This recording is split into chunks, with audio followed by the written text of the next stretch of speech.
Now, in the past few minutes, we've heard Air New Zealand is now restricting ticket sales and stopping all sales on some international services. We're just trying to get some clarity around that from the airline itself. It says it will have to cancel 9 international flights to Australia, Fiji and Vietnam tomorrow, bringing total international cancellations this week to 39.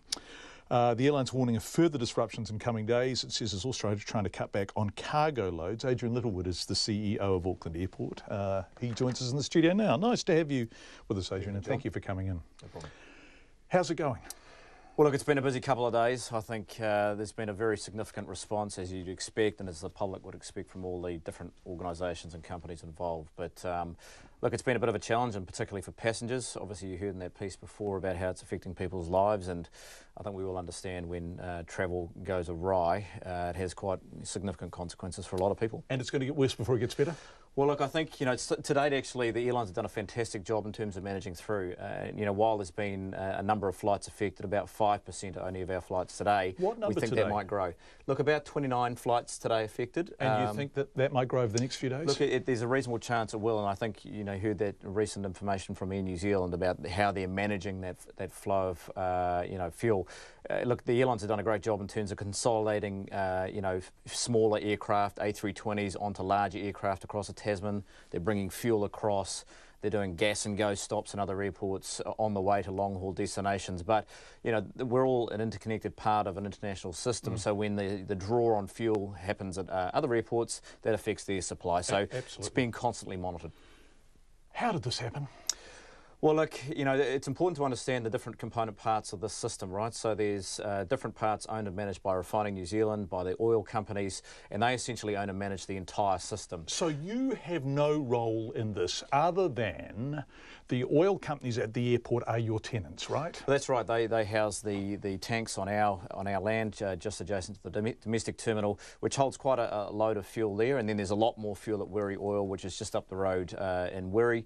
And that combined actually can accommodate about 12 days of normal usage for jet fuel at Auckland. So it's quite a significant store of fuel there. But obviously the issues happen upstream at the pipeline that feeds actually multiple fuel products into Auckland. What have New Zealand Mining told you about what the digger was doing? Have you heard, for example, that it was looking for swamp coating? Has anyone told you that? Look, I think there's been some views on what might have been caused. I think it's better to speak to New Zealand Refining about that issue. They've kept us updated about the issue as it has unfolded. Obviously, we heard early on Thursday there was an issue that was escalated during the weekend, and since that time we've pulled together, as have all the companies, our teams, to try and work on this problem. So it's been a rolling effort.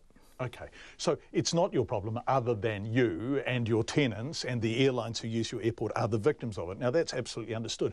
Have you been let down? Should a pipe that supplies jet fuel to the country's biggest airport and the gateway to how many tourists a year come into this country? 19 million people visiting through our airport. Yeah. Exactly. It's a significant number of people. Be able to be undermined by a digger just south of Whangarei. Well, look, I think these are all complex and interconnected bits of infrastructure. I think the reason there is storage adjacent and near the airport was to allow for potential events to occur. I don't think anyone would be other than disappointed, for passengers in particular, and all those affected by it, all the companies affected by it, by what's happened. I think the key question is how quickly can we get it up and restored, and what options can we put in place to provide resilience. What are you hearing about getting it up and restored? Well, I think the best advice has come from Refining New Zealand. They've been quite clear, sometime between Sunday midday and Tuesday midday. Then there's a period of time around recharging and priming the lines. Because there'll be rubbish fuel in there, right? A bit of dirt and crap. And obviously product quality is incredibly important. They are the experts in that question, and that question needs to go to the oil companies first. So the pipe will be back in action by the beginning of next week, but when will you expect it will return to normal service? Well, that's a good question. I think it really depends on how many people are disrupted in the next few days. As I said earlier, the airlines have done a great job in terms of helping those customers in the last few days. As more potential cancellations occur, there may be people looking to restart those flights, and so I think there may be, as the pipeline comes on and the fuel flows back, maybe more people looking to fly. So I think there'll be a period where we're going to have to work through how those impacts flow out. And obviously we've got school holidays not far away, so very keen to get that cleared away. Are you expecting any day to be particularly bad? Still too hard to say. I think, I think as we look towards next Friday, or Friday week, start of the school holidays, I think that'll be a time we're particularly all focused on. What that land that you own at Wirri, where there are the big tanks, does fuel, petrol, anything go from there to other places? For example, are you shipping it out to other regions? Is this beginning to be a kind of domino thing that's going to impact Pacific neighbours, anyone that you might be using the pipes to get fuel to Wirri and then on from Wirri to elsewhere? Look, I'm probably not the best person to comment on that. The Wirri site is actually owned by the oil companies and operated and managed by them. They can talk to that. You know, I can talk to the fact that I know that other airports around the region are being affected by that, but fuel-specific questions around land fuel should be really addressed to them. What airports around the region? Well, if you think of places like Nandi and Brisbane, those places are now going gas and go stops for the long-haul airlines who are stopping there to pick up additional fuel. Obviously, they already have their own airlines to support there. So I know all the airlines and fuel companies are looking at those different options and trying to find different methods.